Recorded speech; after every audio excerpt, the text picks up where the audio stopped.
आते घिन सकदो खांडे गरिए कोपेन प्यालेन अंब दा अचार है ओ अदा घिन घिनो आओ जल्दी आओ सस्ता माल है जल्दी आओ ओह नो किनी खड़दी है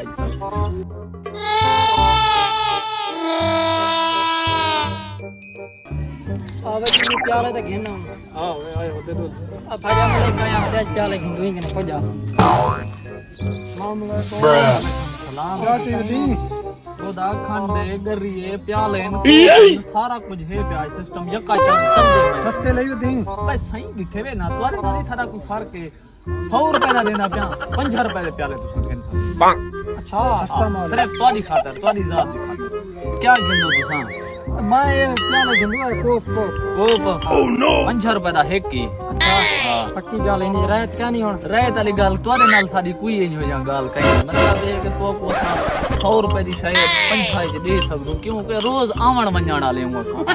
हां दिन को ए दे देख तू देख सक ए दे केंजे सोने को ए दे और नीला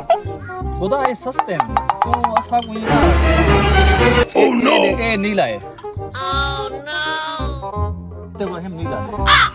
ये देख केंजे सोना को पे त्रीन और तो ना ए 5 रुपए दा है ठीक है चलो दे 4 दे हां 200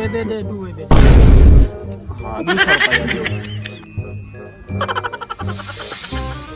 अरे मैं कोर नो घेन चौके की दनी तू क्या गिंदी एकदम से 4 कट्ठे है तू अच्छे बदो ओह नो आलू बुखारी दी इमे ना चाहो इमे हां आलू बुखारे हैं चखण जोगा तू भाई यार चखण जगह क्या हुन इमे इहो नहीं करींदा छोड़ आ चलो चौके 4 की तरी आ चार बस बांध हुन बस आज यार लिंबियम पता लगते ने 25 रुपए वाला को 5 रुपए च दितम सी बड़ा जवान बने एक मार जो लोहन